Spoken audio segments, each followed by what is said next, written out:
Ragini Sandeep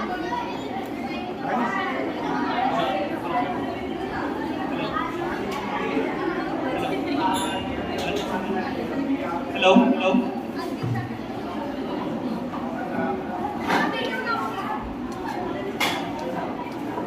good morning to all of you. आज आप लोग को पता ही है संडे को सेमिनार होना है और ये सेमिनार का टॉपिक क्या है?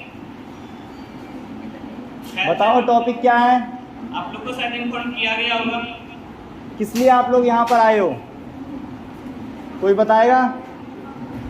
किसी को नहीं पता? आप लोग जो आए हैं गोविंदम में, तो आज के आने का पर्पस क्या है आप लोगों का? बताइए। आप में से बहुत से स्टेटस वगैरह भी लगा रहे थे इस चीज का, तो आई होप पता तो होगा आप सभी लोग। और इस सेमिनार को गोविंदम और विद्यानिधि के director Ramakrishna sir, doctor R के शर्मा सर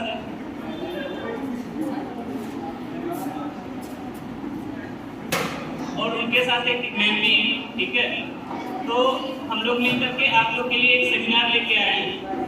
ये सेमिनार आपसे आपके हेल्थ और कैरियर काउंसलिंग से रिलेटेड है। तो आज हम लोग जो है इसी के बारे में बात करेंगे। फर्स्ट सेशन आपका हेल्थ सेमिनार होगा, ठीक है, जिसमें आप लोग को फर्स्ट एड के बारे में या फिर आप लोग की जो भी क्यूरी होगी हेल्थ से रिलेटेड उसके बारे में बातचीत होगी।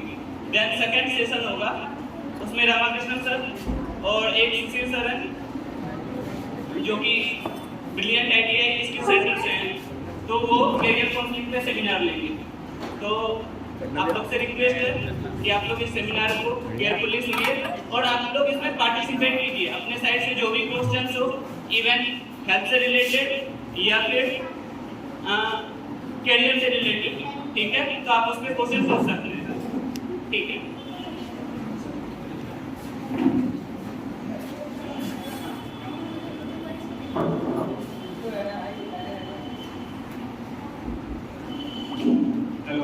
हेलो एवरीवन, आवाज आ रही है मेरी? तो सबसे पहले यार सारे बच्चे शांत रहना, मैं ज़्यादा बोलूँगा नहीं, ठीक है। चिल्लाने मेरी आदत नहीं है, डॉक्टर ज़्यादा बोलते नहीं है, देखा होगा आप लोगों ने। मैं यहाँ पर कुछ हेल्थ की टिप्स दूँगा और फर्स्ट एड के मैनेजमेंट्स बताऊँगा जो आपके घर में यूज़ होंगे, नॉर्मल डेज में यूज़ किए जाते हैं, वो चीज़ें बताऊँगा मैं। उसके बाद अगर आप लोग कोई क्वेश्चन होंगे वो आप मुझसे पूछेंगे, ठीक है। अगर किसी को कोई डाउट होगा तो बीच में हाथ नहीं उठाएगा, जब मैं फिनिश कर लूँगा उसके बाद बताएगा, उसके बाद वो क्वेश्चन पूछ सकता है, ठीक है। किसी को कोई डाउट हो तो लास्ट में पूछना है, बस इतना ध्यान रखना। मैं देख रहा हूँ। स्टार्ट करें।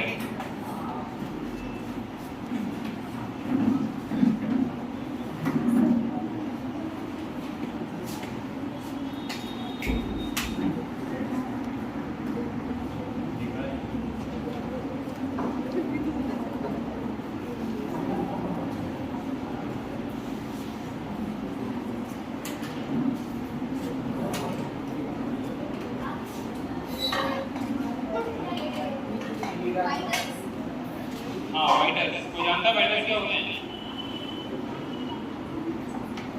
कोई नहीं जानता? अच्छा, यहाँ पे कितने हैं जो डॉक्टर बनना चाहते हैं आगे? और यार लंबे हाथ बताओ।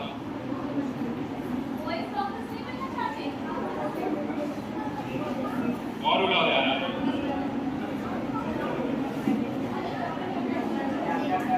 बस 1 2 6 और इधर लड़कों में से कोई नहीं बनना चाहता? अरे बिजनेस तो मैं पूछ नहीं रहा, डॉक्टर किसने बनना है?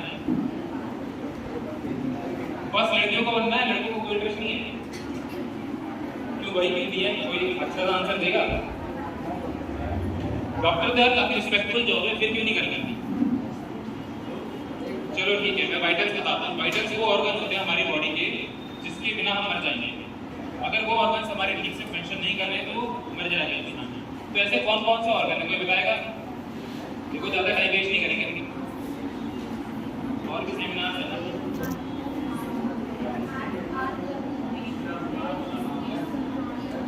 सभी बताओ, गिनती के कुछ ऑर्गन है हमारी बॉडी में, ऐसा तो है नहीं। कौन कह रहे हैं?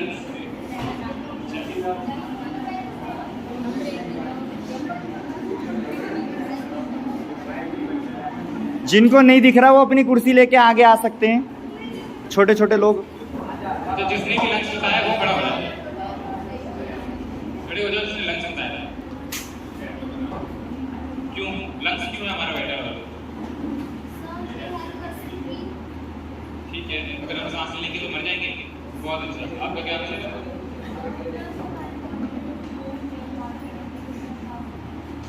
ठीक है, हम खाना नहीं खाएंगे फिर भी तो मर जाएंगे। तो पेट भी हमारा वाइटल ऑर्गन है?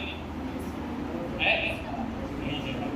चलो मैं बताता हूँ, मैं वाइटल्स आपको बता क्यों रहा हूँ। घर में आपने क्या होता है, कभी कोई इमरजेंसी होती है तो हमें वाइटल्स ऑर्गन चेक करने होते हैं कि वो हमारे ठीक चल रहे हैं या नहीं चल रहे। फर्स्ट एड का पहली बार मतलब क्या है? फर्स्ट एड का मतलब है अगर घर में कहीं भी रास्ते में कोई भी दिक्कत हो जाए तो डॉक्टर के पास पहुंचने से पहले इंसान मर ना जाए, तो वो हमें बचाना है, वही हमारा फर्स्ट एड मैनेजमेंट है। उसमें हमें बचाना क्या है? हमें वाइटल ऑर्गन से बचाना है। वाइटल ऑर्गन हमारे पास मैंने लिख दिए 3 है, हार्ट, ब्रेन है, लंग्स। इन तीनों को अगर आप बचा लेते हैं तो आप डॉक्टर के पास तक पहुंच सकते हैं। सारा मैनेजमेंट खुद नहीं करना, ठीक है, डॉक्टर के पास जाना होगा। तो हमें बचाना कैसे है? पहली बार हमें इसे नापना कैसे है? तो हार्ट का आप लोगों को पता होगा, पल्स रेट नापते हैं। पल्स रेट जानते हैं आप लोग? पल्स पता है पल्स कितनी होती है हमारी? एक इंसान का हार्ट कितनी बार करता है एक मिनट में? 70। तो हमारी पल्स कितना होगा? 70 ही होगा, ठीक है। हमारा पल्स रेट कितना होता है? 70 होता है।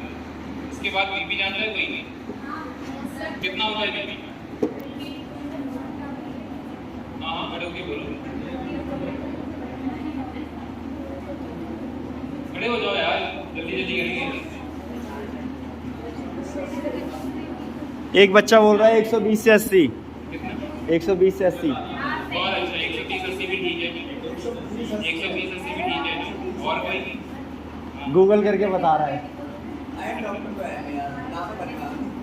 एग्जैक्टली डॉक्टर नहीं है, बस बेसिक नॉलेज है थोड़ी सी। कोई नोट भी कर रहा है क्या? नोट करना है।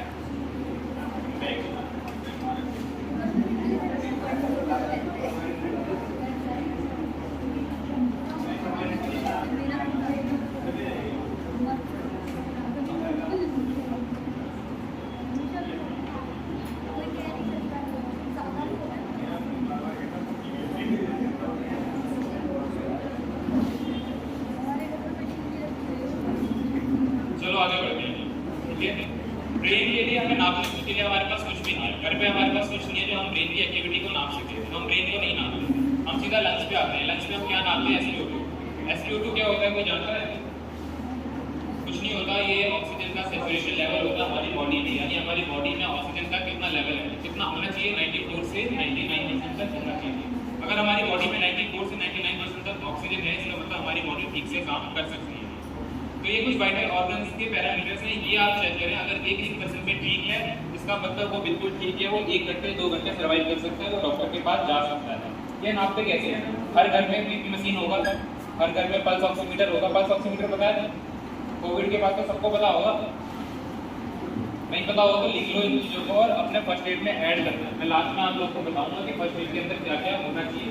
मेरे पास इस बॉक्स के दिया है, इससे भी मैं रिलेट करके बताऊंगा कि क्या क्या होना चाहिए, क्या क्या रखना जरूरी नहीं है, ठीक है।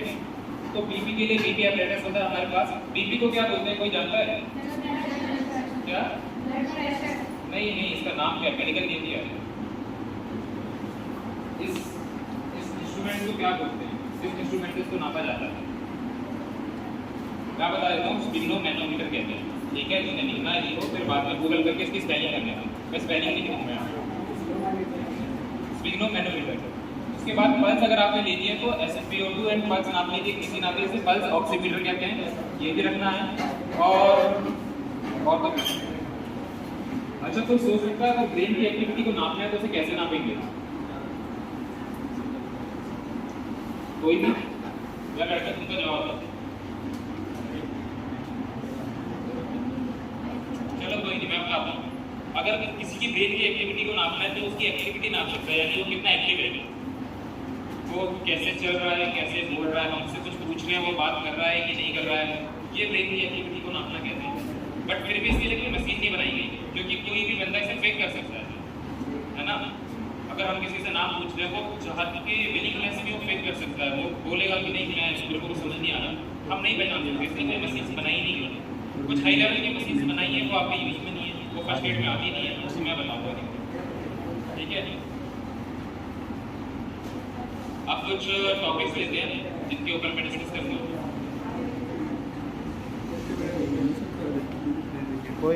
सबसे पहले लेते हैं, अगर किसी ने जहर खा लिया तो क्या करना चाहिए, ठीक है। अगर घर में किसी ने जहर खा लिया तो क्या करना चाहिए। कोई यह चीज़ अभी तक जहर खाया है? मेरे पास इस एज के बच्चे ज़्यादा आते हैं जहर खा के। तुमने से खाया किसी ने? मेरे पे तो परसों ही आया है कि लड़कों में से खाया है जहर देख सकते हैं, तो लड़कियाँ ज़्यादा खाती हैं मतलब। चलो देखते हैं करना क्या, अगर किसी ने जहर खा लिया तो करना क्या है, ठीक है। सुन लो सारे, सुन लो आराम से। अगर किसी ने भी जहर खा लिया तो सबसे पहले कोशिश करनी है उल्टी करने की। उल्टी अब करेगा ऐसे बंदा है ना, जिसने जहर खाया वो तो जानबूझ के करेगा नहीं, वो तो चाहता ही है मरना। तो करना क्या है,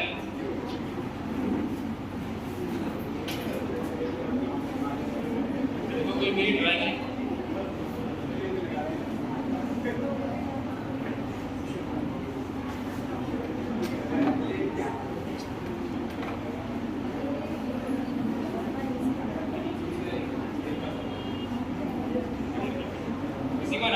किसी को ये डायग्राम आते हैं बनाने, किसी को पता है एपिग्लॉटिस क्या होता है, कंठ क्या होता है?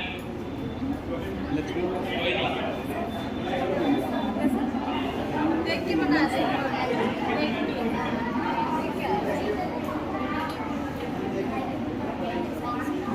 चलो कोई बात नहीं, देखो यार सुनो मेरी बात सुनो, समझ में आ रहा है तो ठीक है, नहीं तो पूछ लीजिए। ये हमारा माउथ है, ठीक है, और ये वो जगह है जहाँ से खाना नीचे आता है, और यहाँ पर आप बोलते हैं, वैसे तो पता नहीं हिंदी में आप उस पर बोलते हैं। तो अगर आप फिंगर को जो भी उसे बचा रहा है, जिसने जहर खाया है, वो फिंगर को यहाँ तक ले जाकर किसी तरीके से इस एरिया में पहुँच के इरिटेशन करे तो वो बंदा उल्टी कर देगा। जैसे वो उल्टी करेगा उसका जहर सारा निकल जाएगा। उल्टी करवाने का है, जैसे कोई जहर खाए उसके आधे घंटे के अंदर, ठीक है। ऐसा नहीं जहर खा के 1 घंटे बाद करा रहे उल्टी करके मर जाएगा बेचारा। उल्टी ज़्यादा नहीं करवानी, उल्टी और डायरिया से इंसान मर जाता है, कभी सुना है आप लोगों ने? तो इसलिए ज़्यादा उल्टी नहीं करानी होती, मर जाता है, डिहाइड्रेशन से मर जाता है। जब भी उल्टी होती है, डायरिया होता है, बॉडी से बहुत सारा पानी निकलता है और इंसान मर जाता है। तो ज़्यादा उल्टी और ज़्यादा डायरिया अच्छी बात नहीं है। अगर किसी के होता भी है तो वो डॉक्टर के पास जाए, और नहीं तो ORS पीजिए, ठीक है। पॉइजन पे था पहले, तो पॉइजन में अगर किसी ने पॉइजन खाया और आधे घंटे के अंदर आपने उसे देख लिया, आपके भाई बहन में से, आपके पड़ोस में से किसी ने खा लिया, तो उल्टी करवाते। अगर आप उल्टी नहीं करवा सकते, वो उल्टी नहीं कर रहा है, वो बहुत जिद्दी है, तो कुछ टैबलेट्स आती हैं, लिख लो, 4 टैबलेट्स आती हैं, 8 टैबलेट्स कम से कम लेनी है आपने, और वो उसे खिला देनी है। उसके बाद 2 टैबलेट डेप्टोफ्लेक्सिन खिलानी है। लिखो यार, लिखो, जिनके पास टैबलेट और 8 टैबलेट 4 लेनी है।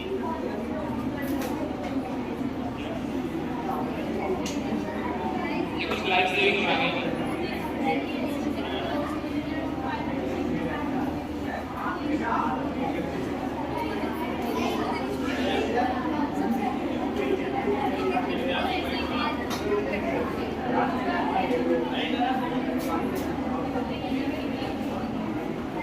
दिख रहा है?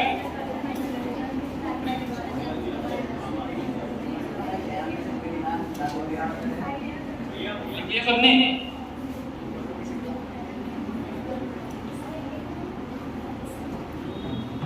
ठीक है। आसपास के किसी भी फार्मेसी पे चले जाना, वहाँ पर ये टैबलेट ले लेना। 8 टैबलेट लेनी है चारकोल की, 2 टैबलेट लेनी है डेप्टोफ्लेक्सिन की, और सारी साथ में खिला देनी है। और उसके साथ कोशिश करना है ज़्यादा से ज़्यादा पानी पिलाने का। इसके बाद क्या होगा, या तो आदमी उल्टी करेगा या तो डायरिया करेगा, और वो सारा पॉइजन निकल जाएगा, ठीक है। पूछना है किसी को कुछ पॉइजन से रिलेटेड? हाँ पूछो।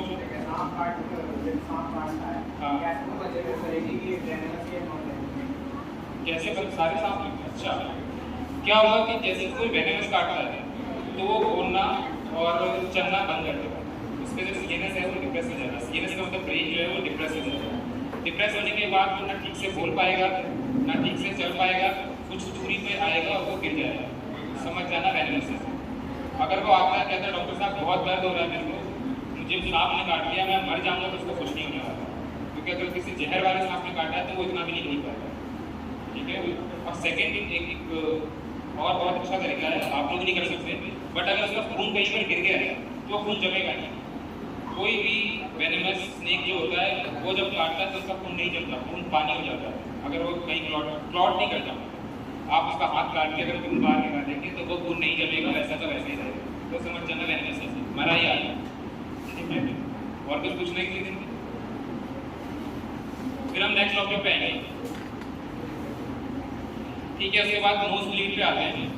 नोज ब्लीड आपकी एज में बहुत कॉमन है, जितनी भी 13, 14 और 12 की एज है ये बहुत कॉमन है नोज ब्लीड के लिए। कोई है जिसको अभी भी ब्लीड हुए हाथ मिलाना? मैडम आपके भी ठीक है, बड़ी एज भी बच्चे के लिए। तो आपसे सुना होगा कि गर्मी की वजह से ऐसा होता है ना, घर वाले कहते हैं गर्मी की वजह से ऐसा होता है, तो ऐसा कुछ नहीं है, गर्मी की वजह से नहीं होता, इसके कारण कई और है। बट इससे बचना कैसे है, करना क्या है, ये सीखते हैं। अगर किसी को भी नोज ब्लीड हो तो पहली बात तो उल्टा नहीं करेगा सर उल्टा कई लोग कर लेते हैं ताकि नाक से ब्लड ना गिरे, बट ये सबसे बड़ी गलती है। हमारे चेहरे में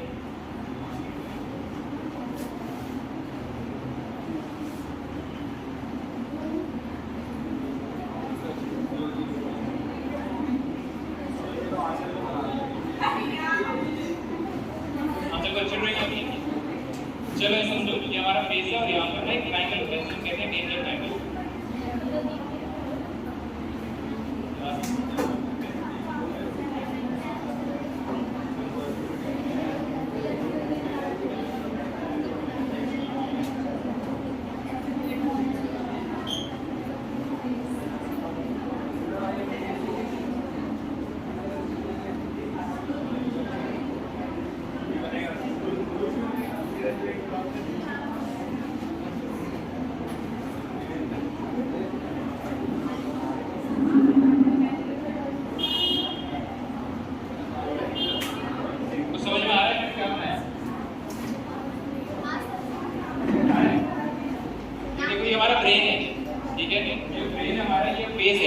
तो दोनों आंखों के बीच में एक पॉइंट ले रहे हैं और नाक के 1 सेंटीमीटर के बगल में दोनों साइड हम एक पॉइंट ले रहे हैं और तीनों पॉइंट को जोड़ के एक ट्रायंगल बना रहे हैं।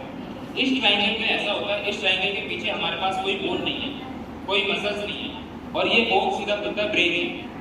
तो अगर किसी के नाक से ब्लड आ रहा है और उसने मुंह को पीछे कर लिया तो वो ब्लड कहाँ के वापस जाएगा ब्रेन में, और ब्रेन में ब्लड जाके क्लॉट कर जाएगा और क्लॉट कर जाएगा तो क्या होगा, पैरालिसिस होगा, वो इंसान मर सकता है। वो मैं बताऊंगा कैसे रोकना है, मैं बताऊंगा, बट पीछे नहीं जाना। पानी से फिर डाल सकते हैं, बट मेन मैं जो पॉइंट बता रहा हूँ आपने पीछे नहीं होना बस, है ना। जो जिसके भी होता है और जिसको आगे जाके हो सकता है, सुन लो। और एक पॉइंट, अगर किसी के पिंपल होता है इस रीजन में तो वो पिंपल भी कोई टच नहीं करेगा, क्योंकि अगर एक बार इन्फेक्शन हुआ आपके हाथ से, वो इन्फेक्शन ब्रेन में गया तो दिक्कत हो जाएगी। वो दिक्कत आपको आज नहीं होगी, 2 साल बाद, 5 साल बाद, 10 साल बाद होगी और आप ढूंढते रहेंगे क्या हुआ। फिर कोई कहेगा कि नौकरी चक्कर कर दिया, कोई दूध आ गया, पता नहीं क्या हो गया, घर वाले यही सोचते रहेंगे और बंदा बच नहीं पाएगा। करना क्या है, आपने नाक को दबा लेनी है, इस तरीके से पिंच कर लेनी है। पिंच करने के बाद नाक को नीचे करना है और ऐसे करके 2 मिनट तक रहना है, ठीक है। नाक को पकड़ना है, नीचे होके 2 मिनट तक ऐसे करके रखना है। हमारी बॉडी में कोई भी ब्लड 1 से 1.5 मिनट में क्लॉट कर जाता है कहीं से भी, तो जिसकी भी नाक से खून बह रहा है वो पिंच करेगा बहुत तेज से ताकि ब्लड ना फ्लो हो और नीचे करेगा अपने मुंह को 1 से 1.5 मिनट तक पकड़ के रखने का और फिर छोड़ेगा। उसके बाद भी अगर ब्लीड हो रहा हो तो फिर से ऐसा करेगा और अगर नहीं ब्लीड हो रहा हो तो बहुत अच्छी बात है। और जैसा मैडम ने कहा, सर पे पानी रखेगा, ठीक है। लेकिन इसका गर्मी से कोई लेना देना नहीं है। ऐसा नहीं है कि गर्मी है तो हमारा खून उबल गया और नाक से निकल गया, ऐसा कुछ नहीं होगा। तो बस मेन रीजन ये है कि हमारे नाक के अंदर बहुत पतली पतली नसें होती है। जो भी आप घर जाके गूगल करेगा उनके लिए मैं कुछ काम नहीं कहता।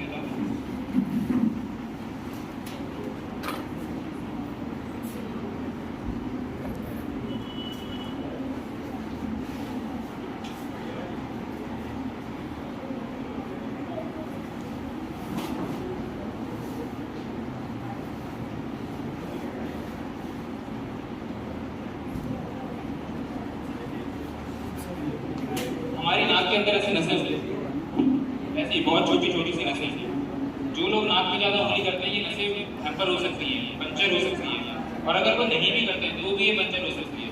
हर किसी का न्यूट्रिशन वो भी इस एरिया में ऐसा नहीं है कि इनको इतना न्यूट्रिशन मिले कि ये ठीक रहेगा, तो ये कभी ना कभी फटी जाती है।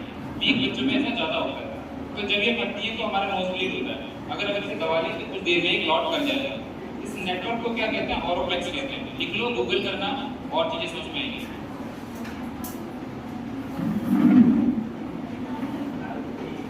ठीक है, अब नेक्स्ट टॉपिक पे आ जाए, जल्दी जल्दी करके खत्म करेंगे। डॉग बाइट पे आता है। अगर किसी को कुत्ते ने काट लिया तो क्या करना चाहिए? ठीक है, कैसे क्वेश्चन, किसी को काटा है यहाँ पर? मेरे को 1 साल में 3 बार काट लिया। अब तो कुत्ते देख के डर लगता है। क्यों काट लिया? कुत्ते से प्यार है? पता नहीं यार। और किसी को काटा है?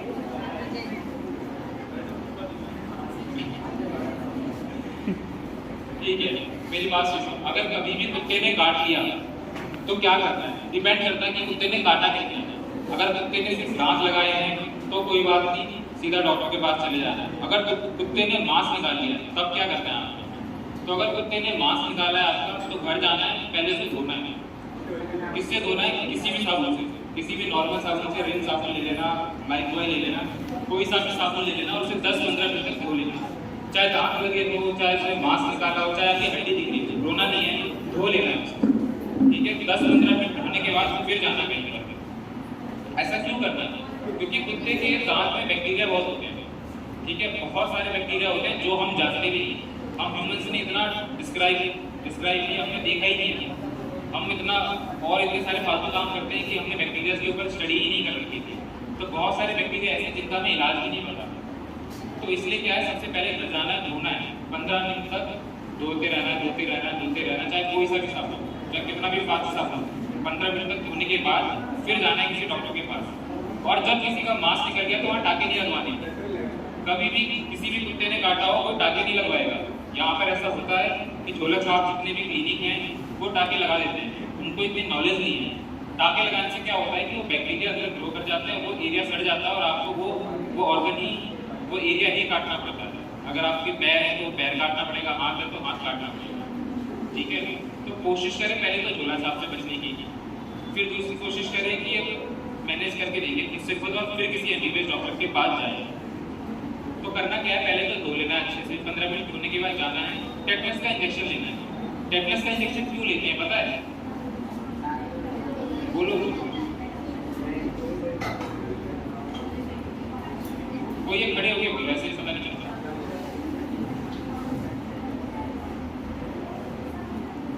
बोलो यार, चलो टेटनस का इंजेक्शन लेते कभी, ये पता है?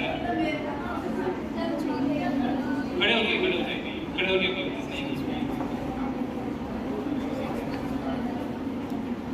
चलो मैं बता देता हूँ, नहीं कोई वॉलंटियर कर रहा है। टेटनस का इंजेक्शन हम कभी भी ले सकते हैं। ठीक है, ऐसा नहीं है कि सिर्फ लोहे का लगा हो या कुत्ते का लगा हो। टेटनस का इंजेक्शन पानी के लगने पे भी ले सकते हैं और लकड़ी के लगने पे भी ले सकते हैं। किसी भी चीज़ से अगर लगता हो तो टेटनस का इंजेक्शन लेना है, क्योंकि टेटनस जो होता है हमारे हवा में एक बैक्टीरिया है जो हर जगह पर फैल जाता है और टेटनस का हमारे पास इलाज नहीं है। अगर किसी को टेटनस हो गया तो वो जगह काटनी पड़ती है, इसलिए टेटनस का इंजेक्शन लेना चाहिए, हर बार लेना चाहिए, जितनी बार लगे उतनी बार लेना चाहिए और इतना महंगा भी नहीं है। डॉग बाइट से किसी को कुछ पूछना है? कुत्ते ने काट लिया तो क्या करना? तब भी लगाना पड़ेगा। देखो ध्यान दो, अगर कहीं से भी खून आया, चाहे कुत्ते ने स्क्रैच किया हो चाहे कुत्ते ने काटा हो, अगर खून आया या थोड़ा सा पानी भी आ गया तो आपने इंजेक्शन लेना है। ठीक है, इंजेक्शन कब लेना है क्या?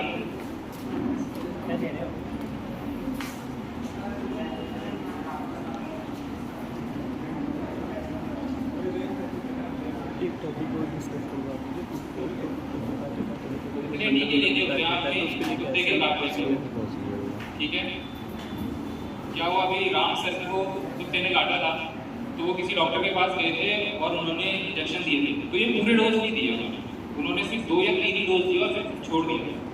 फिर सेकंड टाइम काटा, फिर उनको 2 डोज दिए हैं। तो ऐसा नहीं करना होता, कोई फायदा नहीं है 2 डोज देने का, 2 डोज 3 डोज का कोई फायदा ही नहीं है। कोई भी दवा जो हमारे शरीर में जाती है, जब तक वो बैक्टीरिया को ना मारते उस दवाई का कोई फायदा नहीं। तो ये पूरी डोज देने के बाद ऐसा रहता है कि रेबीज जो कुत्ते से फैलता है वो मर जाता है, फिर कोई चांसेस नहीं होता। ठीक है। और कोई भी ऐसा नहीं करेगा कि यार इंजेक्शन नहीं लेगा डर की वजह से, क्योंकि रेबीज का भी इलाज नहीं है। रेबीज हो गया तो कुत्ते की मौत मरता है इंसान, सच में ही कुत्ते की मौत मरेगा क्या? आगे बढ़ेगा, किसी को कुछ पूछना है पूछो। नहीं है रेबीज का इलाज, यही तो प्रॉब्लम है, इसलिए तो इंजेक्शन लेके हैं। अगर रेबीज का इलाज होता तो हम बात में करेंगे। सर जी मैम, अगर बंदर वगैरह बिल्ली वगैरह काटे तो उस पर भी सेम प्रोसेस है या सिर्फ कुत्ते पे ही है? सेम प्रोसेस है। कोई भी जानवर जिसके दांत हो, जिसके पास कैनाइन हो, कैनाइन समझते हैं आप लोग? खड़े होके कोई बोलेगा कैनाइन, बोलो यार। बताओ राधिका और रागिनी बताओ। ये तो मैं एक्सपेक्ट करता हूँ आता होगा, ये तो सबसे से बड़ा बता रखा है मैंने, बताओ। आप लोग में साइंस से नहीं होते कोई? मेरे को जवाब दो, फिर से पूछता हूँ कैनाइन। हाँ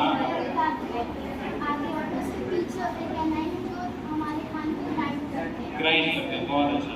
तो कैनाइन हमारे वो दांत होते हैं जो ग्राइंड करते हैं, ठीक है। और सामने वाले कौन से होते कहाँ हैं? पढ़ती है ट्यूशन?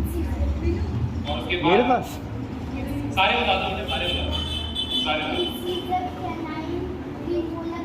Very good. ठीक है।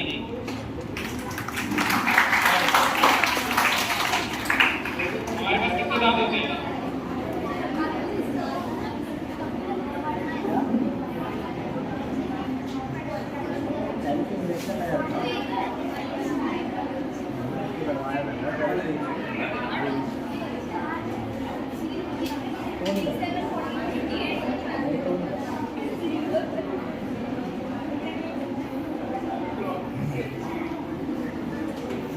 कोई भी ऐसे जानवर जिनके पास कैनाइन हो, अगर उन्होंने काटा है तो आपको रेबीज का इंजेक्शन लेना चाहिए, ठीक है। चाहे वो बंदर हो, चाहे जानवर हो, चाहे बिल्ली हो, चूहे के पास कैनाइन नहीं होते। कैनाइन होते किसके पास है? आपको कैसे पता चलेगा जिसने काटा उसके पास कैनाइन है या नहीं है? जो भी जानवर किसी भी मांस को काट सकता है उनके पास कैनाइन है। ऐसे कौन से जानवर है जो काट सकते हैं वो आप सोच लेना, गूगल कर लेना, उनमें से किसी ने काटा है तो रेबीज का इंजेक्शन ले लेना, ठीक है मैम। डॉक्टर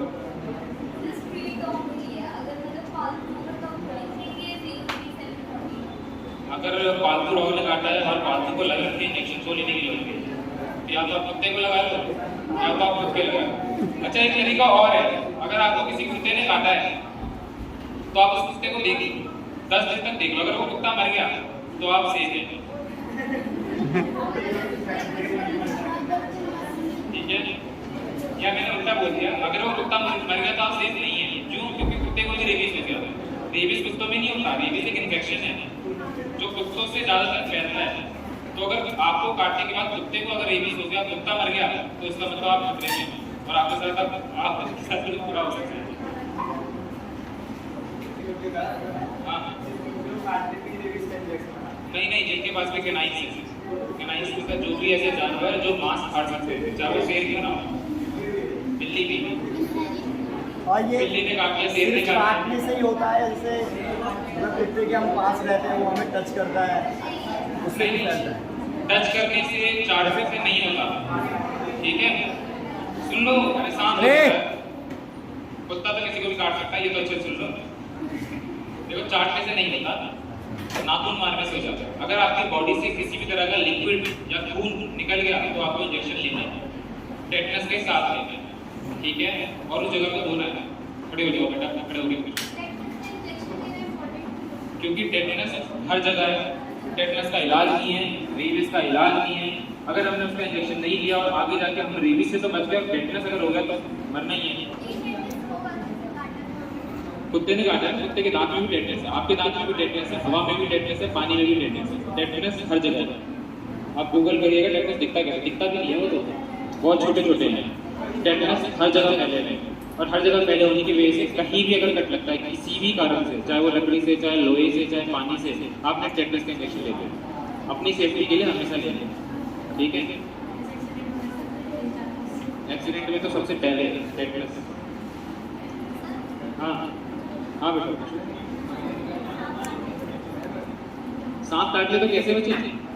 पहली बार हमारे एरिया में सांप नहीं है, दूसरी बात, अगर काटे तो सबसे पहले डॉक्टर के पास पहुंच जाओ, ठीक है। एक गलती मत करना कि जहाँ काटा उसके ऊपर बांधना मत कुछ भी, जैसा फिल्मों में देखा है ना कि मुंह से चूस लेते हैं, कपड़ा बांध देते हैं, ऐसा मत करना है कुछ भी। मुंह से चूसने के बाद दोनों मर जाओगे, है ना। तो सांप का काटा हुआ बहुत खतरनाक होता अगर वो डेंजरस है। हमारे यहाँ दिल्ली में जो सांप है वो डेंजरस नहीं है, उनमें से 90% के जहर होते हैं। जहर नहीं होने की वजह से काट दिया, मस्त रहो, कोई दिक्कत नहीं। और किसी को कुछ पूछना है काटने से रिलेटेड? अच्छा बताओ, अगर किसी इंसान ने काट लिया तो टेटनस लगेगा? और रेबिस लगेगा? रेबिस नहीं लगेगा, बट टेटनस लगेगा, ठीक है। कभी देखा है किसी इंसान ने काटा दूसरे इंसान ने? दो बच्चे आपस में लड़ते हैं तो दांत ही काटते हैं।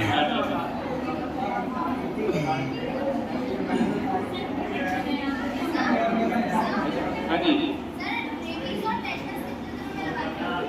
अच्छा, ये बहुत अच्छा क्वेश्चन है, सुन लो सारे। कब लगवाना है, कितनी जल्दी लगवाना है? तो टेटनस तो बेटा विदिन 6 आवर लगवाना चाहिए, और कोई 6 आवर के अंदर नहीं पहुंच पाया किसी क्लिनिक में या डॉक्टर के पास तो 2 दिन के अंदर लगवा लेना चाहिए। 2 दिन से ज़्यादा हो गए तो तुम्हारी किस्मत, कोई फायदा नहीं लगवाने का। रेबीज काट अगर किसी कुत्ते ने काट लिया है, किसी जानवर ने काट लिया है तो 1 महीने में ही उसकी कंडीशन थोड़ी बिगड़, उससे डर लगने लगेगा पानी से। किसी को भी रेबीज होता है, किसी को भी रेबीज हो जाएगा वो नहाना छोड़ देगा, उसे पानी से बहुत डर लगेगा, और धीरे धीरे फिर उसकी हरकतें डर आ जाएगा उसके अंदर, हर चीज़ से, लोगों से डर आ जाएगा, पानी से, कपड़ों से, वो डरने लगेगा हर चीज़ से, और फिर धीरे धीरे मर जाएगा। किसके? हाइपोफोबिया, ये मुझे नहीं पता क्या होगा। कुत्ते के काटने से पता नहीं, आप एक्सप्लेन करें किसको किस चीज़ का डर लगता है?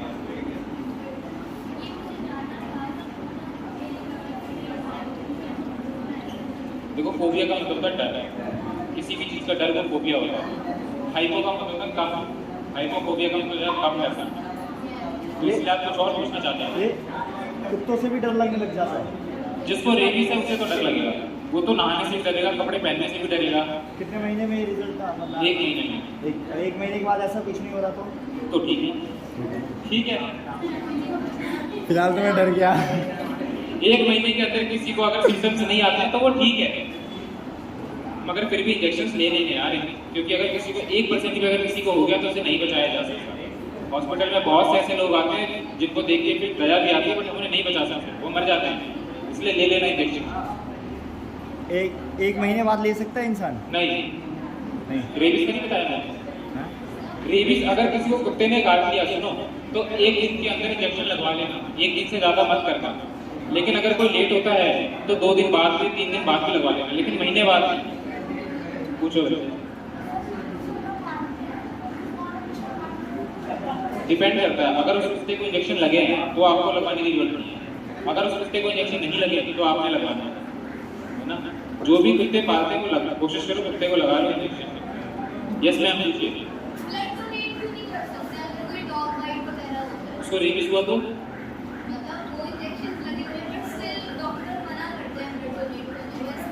क्योंकि अगर किसी के अंदर रेबीज है तो 6 महीने तक तो रहेगा, इवन आफ्टर इम्यूनाइजेशन। अगर हमने इम्यूनाइजेशन कर रखा है, उसको इंजेक्शन लगा रखे हैं, फिर भी उसके अंदर वो रेबीज के वायरस रहेंगे। आपने इंजेक्शन लिए, आपकी बॉडी में अच्छा असर है, लेकिन अगर उसको हमें ब्लड डोनेट करते हैं, किसी और की बॉडी में गया तो उसको हो जाएगा रेबीज, तो हमारी वजह से कोई और क्यों मरेगा। अच्छा, जैसे खून वगैरह नहीं निकला है, सिर्फ ऊपर से काटा, मतलब हल्का सा छिला है, वो भी इंजेक्शन लेना है?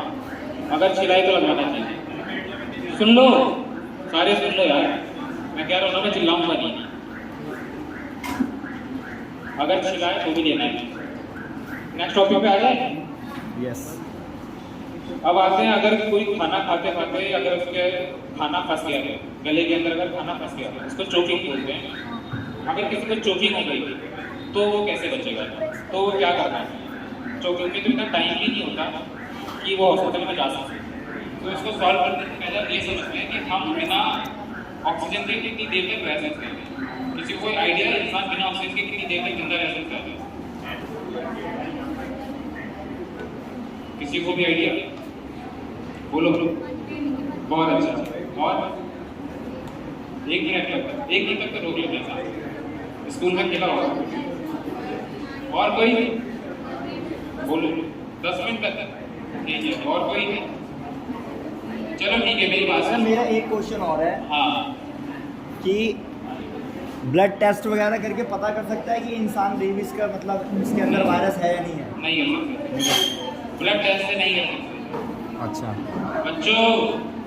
बच्चों शांत हो जाओ।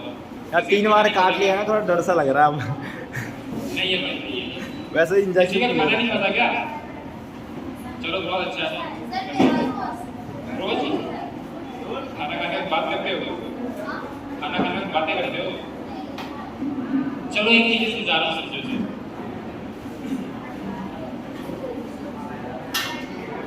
मैम तो पानी तो पी लेना, कंटिन्यू बैठना, पानी तो पी लेना।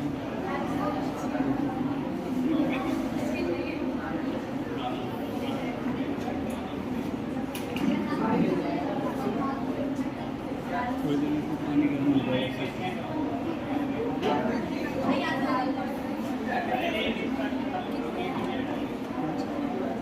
बच्चों 75 कर दो, 70 कर दूँगा, मैंने 75 किया।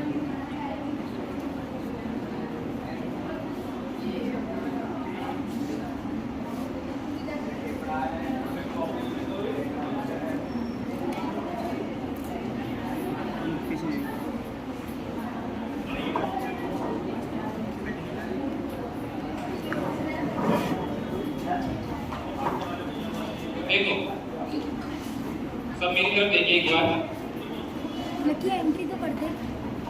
ये एपिग्लॉटिस है, बताना है एपिग्लॉटिस क्या होता है? हमारे अंदर एक फूड पाइप है और एक सांस लेने के लिए विंड पाइप है। तो ये मान लो हमारी विंड पाइप है जो लंग्स में जा रही है, एक फूड पाइप है जो पेट में जा रहा है। इन दोनों को कवर करने के लिए हमारे पास भगवान ने एपिग्लॉटिस बना के भेजा है, बट ये एक ही है। जब आप बात करेंगे तब आपको सांस की जरूरत है, तो क्या रहेगा, ये फूड पाइप जो है वो बंद हो जाएगा और लंग्स वाली हवा खुलेगी। लेकिन जब आप बात नहीं करते, खाना खाते हैं, तो ये एपिग्लॉटिस इस पे गिर जाता है और ये वाला खुला रहता है। यानी एक टाइम पे कोई एक ही पाइप चलती है। तो जब हम खाना खाते हैं तो हम बात भी करते हैं और खाना भी खाते हैं। तो ऐसे में काफी मिसकंसेप्शन हो जाता है ब्रेन में, और वो दोनों खोल देता है। दोनों खोलने से अगर एक भी दाना अगर लंग्स में चला गया तो बहुत मुश्किल हो जाता है, बिल्कुल सांस नहीं आती और इंसान चोकिंग से मर जाता है। तो कभी किसी के साथ ऐसी सिचुएशन हो तो क्या करना है? मुझे उसके लिए वॉलंटियर चाहिए। तो कोई आएगा? बड़े चाहिए, लंबे लंबे। भैया खेलो। आ जाओ दोनों आ जाओ। कुनाल आ जाइए। और कोई एक और आ जाए। कुनाल हाँ कोई भी आ जाए।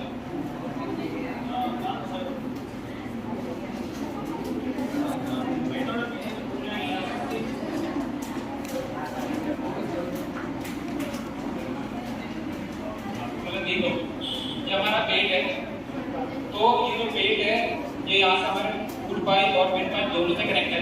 तो अगर कभी भी खाना अटक गया तो क्या करना है, मुक्का बनाना है और इसके ऊपर एक हाथ रखना है।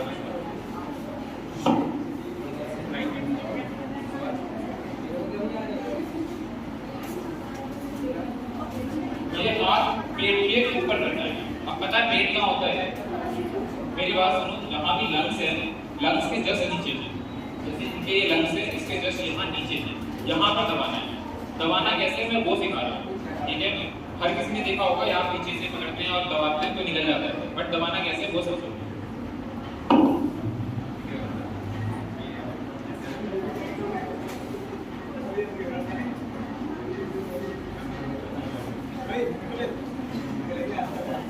अच्छा सुनो, क्या करना है, हुक्का बनाना है, इसके ऊपर एक हाथ रखना है जैसे इन्होंने रखा है, हाथ और ऊपर करके, और उसको ऊपर की तरफ फोर्स देना है, पेट के ऊपर लगा के ऊपर की ओर धक्का मारना है।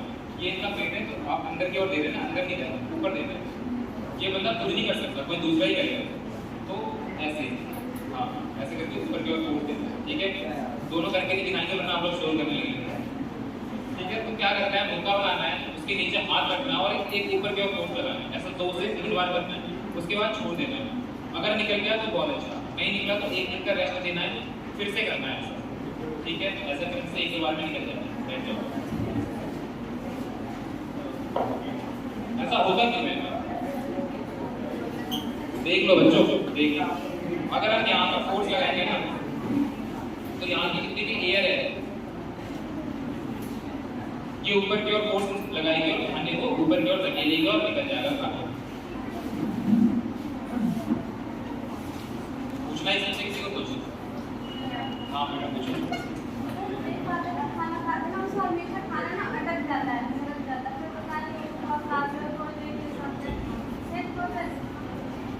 ऐसे कोई दिक्कत है या फिर नॉर्मल है? नहीं नॉर्मल है। खाना खाने में बात करते हैं? नहीं भी करते तो भी नहीं भी करते तो भी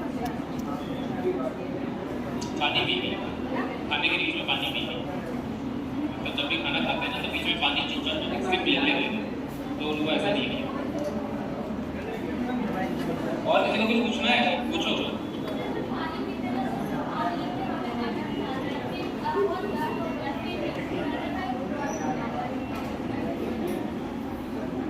सूजन की वजह इसके कहीं में सूजन है, जरूरी नहीं जब भी सूजन होता है, अगर गला सूजता है तो ऐसा लगता है जब भी हम पानी पीते हैं सांस अटकता है, वो सूजन नहीं हो जाएगी। हमारी गले के अंदर काफ़ी सारे ऐसे मसल्स होते हैं। क्या होता है ना कि हमारे इंडिया के जो बच्चे हैं वो कुछ भी खा लेते हैं, बाहर का कुछ भी खा लेते हैं तो उससे इन्फेक्शन होता है, सूजन होता है। कई बार 90% वो दर्द नहीं करती, 10% करती है, तो वो दर्द नहीं करती तब भी वो सूजन रहती है। और जब ऐसा रहता है तो खाने में दिक्कत होती है, तकरीबन पानी लेने में भी दिक्कत होती है, पानी लेने में भी ऐसा लग रहा है खटकता रहता है, बट वो अपने आप नहीं हो जाता। इसके लिए हमें कुछ करने की जरूरत है। हमारी बॉडी के अंदर क्षमता है लड़ने की, हर चीज़ से लड़ सकता है, बस आप अपने शुरू करें। आगे बढ़े।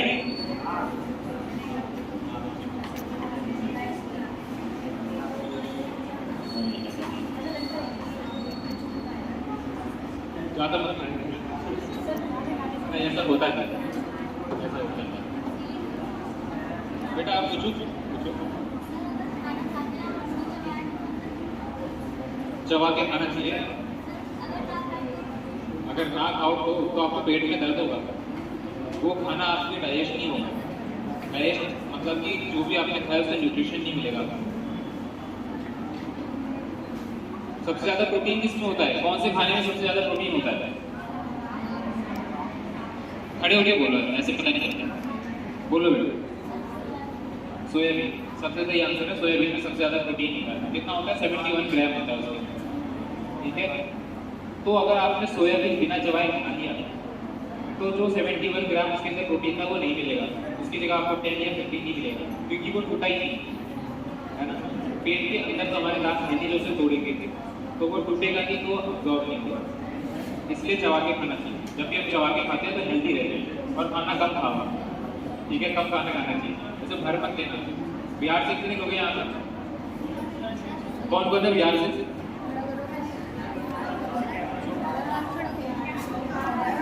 बिहार में ऐसा होता है, चावल दाल और आलू की भुजिया खा लेते हैं, बस सो जाते हैं। मैं भी बिहार से हूँ, बोलो बेटा। तो को लाया नहीं, मैं करना चाहिए कुछ कब से चेक नहीं करवाएगा, करवाना चाहिए। वहाँ दिल होता है ना, एक बार चेक कराने में कोई भी दिक्कत हो सकती है।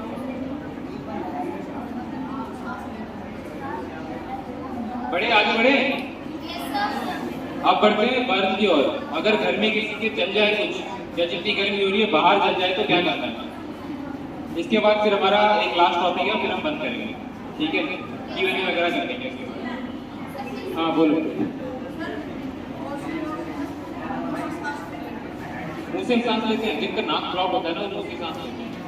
क्यों ब्लॉक हो जाता है? नाक के अंदर हमारी म्यूकस होता है। म्यूकस को आम भाषा में अगर मैं बोलूँ तो क्या, अरे नाक के अंदर वो होती है ना, टेट होती है ना, हाँ, जो जेली टाइप होती है वो अगर ज़्यादा बढ़ जाए तो फिर मुंह से सांस लेना पड़ेगा, है ना। और भी दिक्कतें रहती हैं, कहीं का अंदर ब्लॉक रहता है, पता ही नहीं रहता। कई लोग हैं यहाँ पर जितनी किडनी भी होती है उनको नहीं पता होता। कौन सा टॉपिक बोला था मैंने अभी? बस हाँ। अच्छा, किसी का जल जाए तो क्या करता है? तो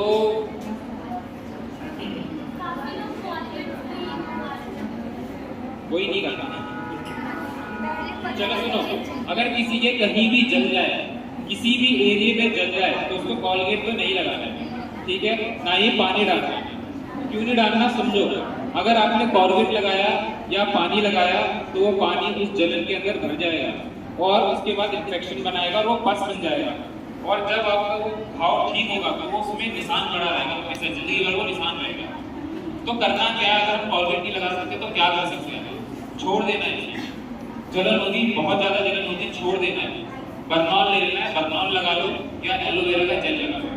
एलोवेरा के नॉर्मल जो घर में हमारे छत पे होता है, कोई प्रोडक्ट मत कराना। प्रोडक्ट के अंदर प्रिजर्वेटिव होते हैं, आपके कैंसर बन जाएंगे, तो प्रिजर्वेटिव यूज नहीं करने। घर में एलोवेरा हो तो वो लगा लेना है, वरना बरनॉल लगाना है, ठीक है। बरनॉल तो यहाँ भी लगा है। अब किसी की अगर बहुत ज्यादा जलन हो रही है और वो बर्फ लगाया तो वो भी एक सही ऑप्शन नहीं है, बर्फ भी नहीं लगाना। कोशिश करना है जल्दी से जल्दी किसी डॉक्टर के पास चले जाए। वो क्या करेंगे, वो कुछ आपको दवाइयाँ देंगे जिससे आपको थोड़ा रिलैक्स होगा तो आप सह लेंगे। फिर अगर वो घाव जब क्योर होगा आपका तो वहाँ पर कोई निशान नहीं पड़ेगा। और सेकेंड चीज ध्यान दो, अगर किसी के घर में ज़्यादा जल गया, ज़्यादा मतलब कितना ज़्यादा, हम इसे परसेंटेज में डिवाइड करते हैं। तो हमारे ये जो हाथ है ये 1% है, ये जो पाम है हमारा ये 1% है। अगर किसी की बॉडी 1% से ज़्यादा जल गई है तो उसे एडमिट होने की जरूरत है। एडमिट क्यों होना है? क्योंकि जब भी किसी की बॉडी 1% से ज़्यादा जल जाती है तो उसकी बॉडी से पानी का लॉस हो जाता है और पानी के लॉस होने से इंसान सबसे ज़्यादा मरता है। तो जैसे किसी का 1% से ज़्यादा जलता है तो जाए डॉक्टर के पास और ग्लूकोज लगवाए। डॉक्टर वैसे खुद आगे मैनेज करेगा, बस आप डॉक्टर के पास पहुंच जाए। बात का इतना सही है, इससे ज़्यादा बात है कुछ भी नहीं। बरनॉल लगा लो बस। वो बरनॉली सिल्वर एक्स बरनॉली है। बरनॉल एक ब्रांड है, उसके अंदर जो दवाई होती है वो सब में से ही है। आप पूछो। पानी पिए बिना हर किसी की कैपेसिटी अलग है, कोई 24 घंटे रहता है, कोई 48 घंटे रहता है। कुछ लोग अभी की करके भी ज़्यादा रह नहीं सकते, बट मोटा मोटा अगर कहें तो 24 घंटे से 48 घंटे आप रह सकते हैं बिना पानी। रूम टेम्परेचर से ज़्यादा करके भी। अब लास्ट टॉपिक पे आते हैं कट करेंगे, ठीक है। अगर किसी के कट लग जाए तो क्या करना? सुन लो, शांत हो जाओ, ये लास्ट टॉपिक है। शांत हो जाओ, फिर बोलूंगा मैं। अगर किसी के कट जाए तो क्या करना है? तो सबसे पहले किसी के बैंडेज नहीं लगाने हैं। बैंडेज किसी काम का नहीं होता, तो बैंडेज खरीद के नहीं लगाने, वो बस शॉप के लिए होता है, अपने दोस्तों को दिखाने के लिए कि मेरे का लिए, और कोई काम नहीं आता बैंडेज। तो कभी भी कोई कट लग जाए तो आपने घर में क्या करना है? बीटाडीन वगैरह लीजिए। बीटाडीन एक ऑइंटमेंट होती है या फिर लिक्विड होता है जो एंटीसेप्टिक दिखाता है, उससे किसी को भी सेप्टिक नहीं कहता। सेप्टिक तो समझते हैं ना आप लोग? आप समझते हो? और सेप्टिक समझते हो ना, किसी को इन्फेक्शन नहीं होगा बस। तो घर में क्या करना है? बीटाडीन ले लेनी है, बीटाडीन रखनी है, या फिर कोई भी एंटीसेप्टिक क्रीम ले लेनी है, वो लेके लगा देना है। क्वेश्चन ये आता है कि अगर ज़्यादा कट गया, खून बहे जा रहा है, किसी लड़की ने अपनी नस काट ली, फिर क्या करना है? तो ऐसे में क्या करना है? कोई सा भी कपड़ा लेना है, कोई सिंपल सा कपड़ा ले और टाइट बांधना है, ठीक है। टाइट नहीं बांधना है, हमें ब्लड का लॉस नहीं होने देना, क्योंकि अगर ब्लड का लॉस हुआ तो बॉडी मैनेज नहीं कर पाएगी और शॉक में मिल जाएगा। शॉक क्या होता है? ऑर्गन को प्रॉपर ब्लड नहीं मिलता, उसे शॉक होता है, ठीक है। करना क्या? पट्टी कैसे करनी है वो समझ लेते हैं। ध्यान दो, लास्ट टॉपिक है, ध्यान दे दो, बहुत इंपॉर्टेंट है ये। चलो बताता हूँ।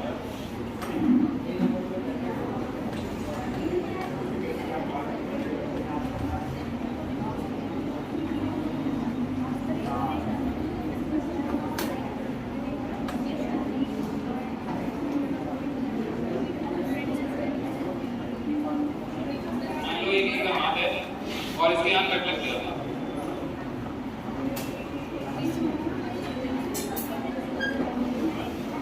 तो आपने क्या करना है, बीटाडीन लेनी है, बीटाडीन से साफ करना है, इसके ऊपर कोई भी स्ट्राइल पट्टी डाल देनी है। स्ट्राइल का मतलब कि उसके ऊपर किसी तरह का इन्फेक्शन नहीं बनती है। पट्टी कैसे बांधनी है वो बस ध्यान दे लो, आपका काम बन जाएगा। पट्टी सिर्फ इसके ऊपर नहीं लगानी,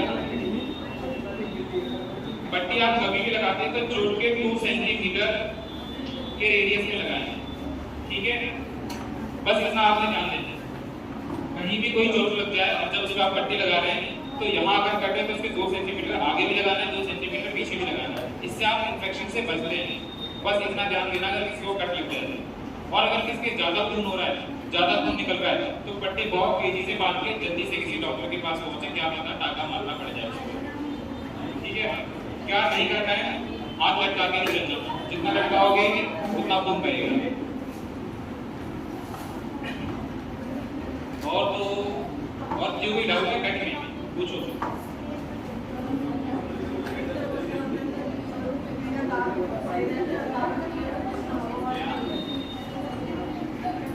बहुत अच्छा क्वेश्चन। किसी और को भी ये डाउट है? दारू पीने के बाद लोग इतना हंगामा ही करते हैं।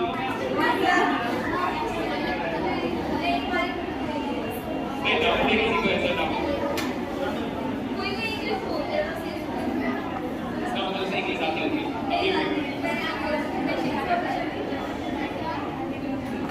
आप हाथ खड़े कर दो, किसको ये डाउट है? किसी ने पी है, किसी ने ट्राई करी है, किसी ने दारू ट्राई करी है, पीजिए। आपने करी है ना, दारू ट्राई करी है, दारू पिया तो हाथ भी बढ़ा। किसी ने भी पिए, यहाँ पर कोई है जो अपना एक्सपीरियंस बताना चाहता है? आपने पिए, खड़े होके बताओ। जब आपने पी तो हवाबाजी करी, क्यों करती है बाबा? बचपन में ही पी रही, अभी कितने साल की हवाबाजी करी थी, करी थी, क्यों करती याद है?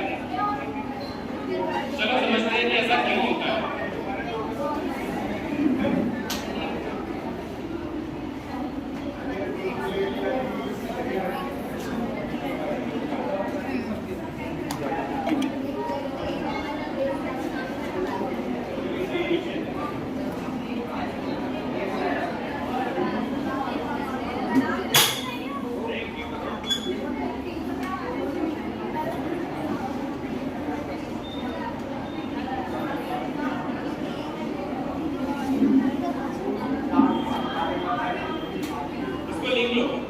सारे बच्चे इसको लिख लो, ये ब्रोकास एरिया है। ये होता क्या है, हमारे ब्रेन में कुछ जगह होती है जहाँ से हम सोचते हैं, प्रोसेस करते हैं और फिर बोलते हैं। ये जो तीनों का कॉम्बिनेशन है इसे ब्रोकास एरिया बोलते हैं। हम कोई भी चीजें देखते हैं, सोचते हैं और फिर बोलते हैं। ये एक सर्कल है, इसे ब्रोकास एरिया कहा जाता है। जब भी कोई दारू पी लेता है तो ये सर्कल टूट जाता है, उसे नहीं समझ में आता वो क्या सोच रहा है, क्या बोल रहा है। तो ऐसे में वो क्या करता है, तो बुद्धि बनाए कि बुद्धि क्या होती है? बुद्धि यानी पीछे का ब्रेन होना, माइंड ब्रेन है। हाँ, छोटा दिमाग। तो हम जो भी, सुन लो मेरी बात, हम जो भी जब से हम पैदा हुए, धरती पे जब से आए हैं, आज तक हमने जो भी देखा है वो हमारे माइंड ब्रेन है, यानी बुद्धि में स्टोर होता रहता है। अगर हमने कोई भी नई चीजें देखी तो हमारा ब्रेन उस पीछे से इंफॉर्मेशन को निकालता है और सामने प्रोसेस करके बोलने की अनुमति देता है। तो जो लोग दारू पीते हैं, ये सारा मिसमैच बिगड़ जाता है और जो भी उसके ब्रेन में आता है, जो भी पीछे से उसकी यादें होती है, चाहे वो गर्लफ्रेंड्स को लेके हो, चाहे माँ बाप को लेके, वो सारी बोलने लग जाती है। जितनी ही उसने सुनी वो सारी वो बोलने लग जाता है, ठीक है। अब मेरी बातें सुनो, आपके काम में आएगी। जो लोग प्रिपरेशन कर रहे हैं, किसी एग्जाम की जो प्रिपरेशन कर रहे हैं, किसी गवर्नमेंट एग्जाम की प्रिपरेशन कर रहे हैं या स्कूल की प्रिपरेशन कर रहे हैं, वो इस माइंड ब्रेन का यूज कर सकते हैं अपनी प्रिपरेशन के लिए। उसे यूज कैसे करना है वो समझते हैं। हम सांस लो एक बार, आवाज आ रही है। हम जो भी पढ़ते हैं या जो भी हम देखें, चाहे हमसे याद करें या नहीं करें, अगर हम इसे एक बार भी देखें तो हमारे माइंड ब्रेन में जाके स्टोर हो जाता है, ठीक है। और जब हम कोई क्वेश्चंस को देखते हैं तो हमारे माइंड ब्रेन से निकल के आता है और हमें याद आता है। इससे इसलिए हमें क्या करना चाहिए, कोई भी अगर हम उस चीज़ को देख के उसे रिवाइज कर लेना चाहिए ताकि वो हमारे माइंड ब्रेन में अच्छे से जाके स्टोर हो जाए। तो इसे आप रिविजन के लिए यूज़ कर सकते हैं। करना क्या है कि रोज़ आप पढ़ो, जब आप रोज़ पढ़ते हैं भले आप उसे याद करो मत करो, बस एक बार आप देख लो तो आपके माइंड ब्रेन में चले जाएगा। जब आपके पास क्वेश्चन आएगा वो आपको याद आ जाएगा, ऑटोमेटिक याद आ जाएगा। आपने सुना होगा कई बार जब हम क्वेश्चन लगाते हैं तो आपको ये लगता है कि यार मुझे लग रहा था कि ये आंसर सही है, पर मैंने लगाया नहीं, उनका कॉन्फिडेंस में नहीं था। जो वो लग रहा था वो यही होता है, वो माइंड ब्रेन नहीं होता जो आपको मैसेज दे रहा होता है कि आपने देखा है। तो इसे आप अपनी प्रिपरेशन में यूज कर सकते हैं। बड़े से बड़े जो IAS की प्रिपरेशन करते हैं, जो हम अपनी मेडिकल की प्रिपरेशन करते हैं, इसका बहुत यूज करते हैं, तब जाके हमारे एग्जाम नहीं करते। ठीक है, टॉपिक खत्म। किसी को कोई डाउट पूछना है पूछो। सर समटाइम्स कई हमारे साथ ऐसा होता है कि हमने कोई चीज़ पहली बार देखी सर, लेकिन हमें लगता है कि हमने उस चीज़ को पहले मतलब पास्ट में भी कहीं देखा होता है, लेकिन हमने उस चीज़ को फर्स्ट टाइम देखा सर, तो क्यों होता है? इसको देदर तो कहते हैं। सुन लो, इसको देदर तो कहते हैं। इसकी स्पेलिंग में बता देता हूँ। इसके ऊपर साइंटिस्ट अभी रिसर्च कर रहे हैं, हमें पता नहीं कुछ।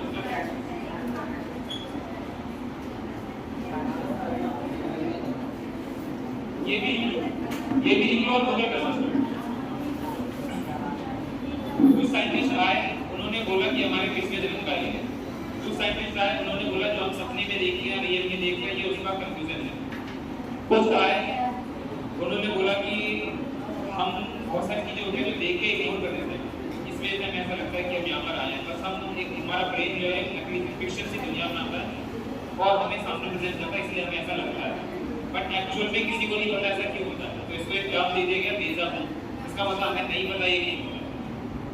ठीक है, और किसी को कोई डाउट?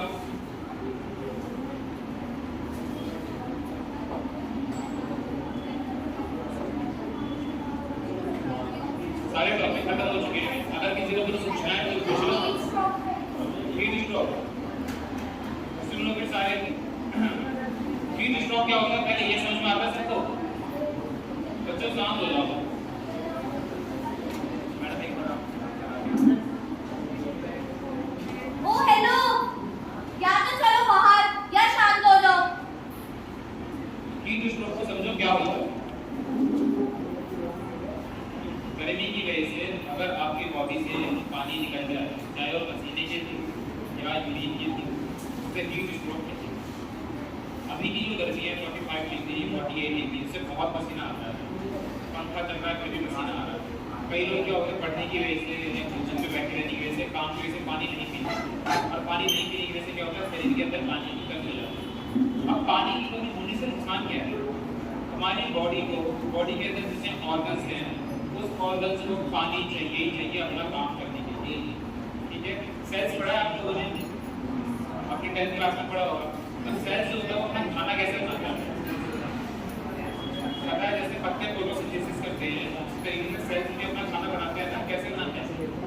अपना खाना बनाने के लिए उन्हें कुछ चीज़ें चाहिए होती है। कार्बन चाहिए होता है, ऑक्सीजन चाहिए होता है, वाटर चाहिए होता है, एंड कुछ फॉस्फोलिपिड्स होते हैं, फैट होते हैं, वो उन्हें चाहिए होता है, उससे वो खाना बनाते हैं। सब कुछ है आपकी बॉडी में, और अगर पानी नहीं है तो वो अपना खाना नहीं बना पाएंगे और ऑर्गन फेलियर हो जाएगा, और सबसे पहले बंदा क्या होगा? बेहोश हो जाएगा। तो ऐसे में क्या करना है? हीट स्ट्रोक का सोल्यूशन क्या है? कुछ नहीं, ORS सारे ORS, ठीक है, वाटर में ORS लेके आएगा। ORS P low, heat stroke से बचे रहो। एनर्जी ले लो, ORS ले लो, कुछ भी ले लो, नींबू पानी ले लो, नमक चीनी ले लो, किसी भी तरीके से इलेक्ट्रोलाइट्स आपकी बॉडी में जाना चाहिए, तो आप हीट स्ट्रोक से बचे रहो। वो लोग कैसे सारे वो लोग हैं जो हम फैन को स्पीकर को चेंज करते हैं। आप